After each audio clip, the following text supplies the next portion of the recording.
Hi hello friends, art of cooking ಚಾನಲ್ಗೆ ಸ್ವಾಗತ. ಇಂದು ನಾವು ಹೀರೆಕಾಯಿಯನ್ನು ಉಪಯೋಗಿಸ್ಕೊಂಡು ಒಂದು ಸಾಂಪ್ರದಾಯಿಕ ಹೀರೆಕಾಯಿ ಮಸ್ಕಾಯಿ ರೆಸಿಪಿಯನ್ನು ನೋಡೋಣ. ಹೀರೆಕಾಯಿಂದ ನಾವು ತವೆ, ಸಾಂಬಾರು, ಚಟ್ನಿ, ಪಲ್ಯ ಈ ಥರದ್ದೆಲ್ಲ ಮಾಡಿರ್ತೀವಿ.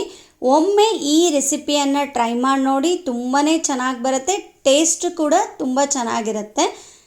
ಇದನ್ನು ಮಾಡುವ ವಿಧಾನವನ್ನು ನೋಡೋಣ. ಒಂದು ಕುಕ್ಕರ್ ಪಾತ್ರೆಗೆ ನೀವು ಎಷ್ಟು ಜನಕ್ಕೆ ಮಾಡ್ತಿದ್ದೀರೋ ಅಷ್ಟು ಪ್ರಮಾಣದಷ್ಟು ಬೇಳೆಯನ್ನು ಹಾಕ್ಕೊಂಡು ಚೆನ್ನಾಗಿ 2-3 ಸರಿ ತೊಳ್ಕೊಳ್ಳಿ. ನಂತರ ಹೀರೆಕಾಯಿನ ಸಿಪ್ಪೆ ಮತ್ತು ನಾರನ್ನು ತೆಗೆದು ದಪ್ಪನಾಗೆ ಹೋಳುಗಳನ್ನು ಕಟ್ ಮಾಡಿಕೊಂಡು ಇದ್ರ ಜೊತೆಗೇ ಟೊಮೆಟೊ ಮತ್ತು ಈರುಳ್ಳಿ ಇದೆಲ್ಲವನ್ನು ಸ್ವಲ್ಪ ದಪ್ಪದಾಗೆ ಕಟ್ ಮಾಡ್ಕೊಳ್ಳಿ. ಇವೆಲ್ಲವನ್ನು ಬೇಳೆ ಜೊತೆಗೇ ಹಾಕ್ಕೊಂಡು ಜೊತೆಗೆ ಬೆಳ್ಳುಳ್ಳಿ, ಹಸಿಮೆಣಸು, ಕೊತ್ತಂಬರಿ ಸೊಪ್ಪು ಹಾಗೂ ಜೀರಿಗೆ. ಇಲ್ಲಿ ನಾವು ಖಾರಕ್ಕೆ ಹಸಿಮೆಣಸನ್ನು ಮಾತ್ರ ಉಪಯೋಗಿಸೋದ್ರಿಂದ ನೀವು ಖಾರಕ್ಕೆ ಅನುಗುಣವಾಗಿ ಹಸಿಮೆಣಸನ್ನು ಹಾಕ್ಕೊಳ್ಳಿ. ಇವೆಲ್ಲವನ್ನು ಹಾಕಿದ ನಂತರ ಹೋಳು ಮತ್ತು ಬೇಳೆ ನೆನೆಯೋಷ್ಟಷ್ಟನ್ನೇ ನೀರನ್ನು ಹಾಕ್ಕೊಂಡು ಚೆನ್ನಾಗಿ 2 ವಿಷಲ್ ಮಾಡಿಸ್ಕೊಂಡ್ರೆ ಸಾಕಾಗತ್ತೆ. ಇಲ್ಲ ನೀವು ಕೈಯಲ್ಲೇ ಮಸಿತೀರಾ ಅನ್ನೋಂಗಿದ್ರೆ ಮಿನಿಮಮ್ 3 ವಿಷಲ್ ಮಾಡಿಸ್ಕೋಬೇಕು. ಕುಕ್ಕರ್ ಪ್ರೆಷರ್ ಇಳಿದ ನಂತರ ಹೋಳುಗಳನ್ನು ಒಂದು ಮಿಕ್ಸಿ ಜಾರಿಗೆ ಹಾಕಿ ತರಿಯಾಗಿ ರುಬ್ಕೊಳ್ಳಿ. ಮಿಕ್ಸಿ ಜಾರಿಗೆ ಹಾಕಲ್ಲ ಅನ್ನೋಂಗಿದ್ರೆ ಚೆನ್ನಾಗಿ 3 ವಿಷಲ್ ಮಾಡಿಸ್ಕೊಳ್ಳಿ. ಹೀಗೆ ರುಬ್ಬಿ ಮಾಡೋದ್ರಿಂದನೇ ಈ ಮಸ್ಕಾಯಿ ರೆಸಿಪಿ ಟೇಸ್ಟ್ ತುಂಬಾ ಚೆನ್ನಾಗಿ ಬರುತ್ತೆ. ಇದನ್ನು ಚಪಾತಿ ಜೊತೆಗಾಗಲಿ, ರೊಟ್ಟಿ, ಅನ್ನ, ಮುದ್ದೆ ಜೊತೆಗೆ ಒಳ್ಳೆ ಕಾಂಬಿನೇಷನ್ನು. ಅನ್ನ ಮತ್ತು ಮುದ್ದೆಗಾದರೆ ಸ್ವಲ್ಪ ತೆಳುವಾಗಿ ಮಾಡ್ಕೊಳ್ಳಿ. ಚಪಾತಿ ಅಥವಾ ರೊಟ್ಟಿಗಾದರೆ ಸ್ವಲ್ಪ ಗಟ್ಟಿಯಾಗಿ ಮಾಡಿಕೊಂಡ್ರೆ ಚೆನ್ನಾಗಿ ಬರುತ್ತೆ.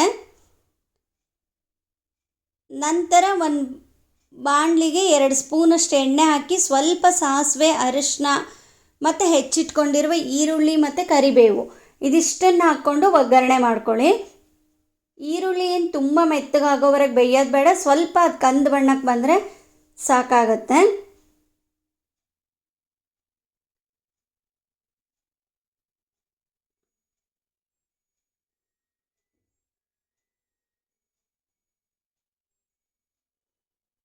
ಹೀರೆಕಾಯಿಂದ ನಾವು ಹಲವು ರೀತಿಯ ರೆಸಿಪಿಗಳನ್ನು ಮಾಡಿರ್ತೀವಿ. ಒಮ್ಮೆ ಇದನ್ನು ಟ್ರೈ ಮಾಡಿ ನೋಡಿ.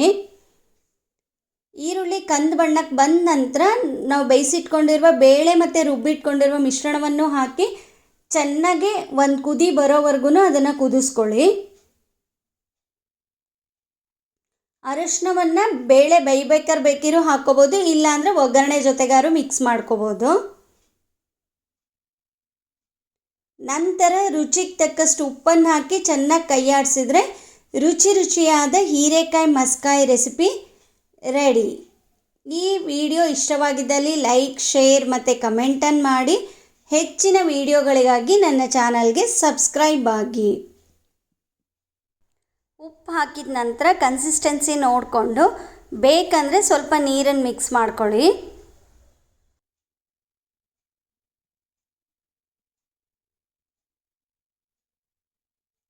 ಇದನ್ನು ಅನ್ನದ ಜೊತೆಗೆ ಸ್ವಲ್ಪ ತುಪ್ಪ ಹಾಕ್ಕೊಂಡು ಊಟ ಮಾಡೋಕ್ಕೆ ಒಳ್ಳೆ ಟೇಸ್ಟಾಗಿರುತ್ತೆ. ವಿಡಿಯೋ ನೋಡಿದ್ದಕ್ಕಾಗಿ ಧನ್ಯವಾದಗಳು.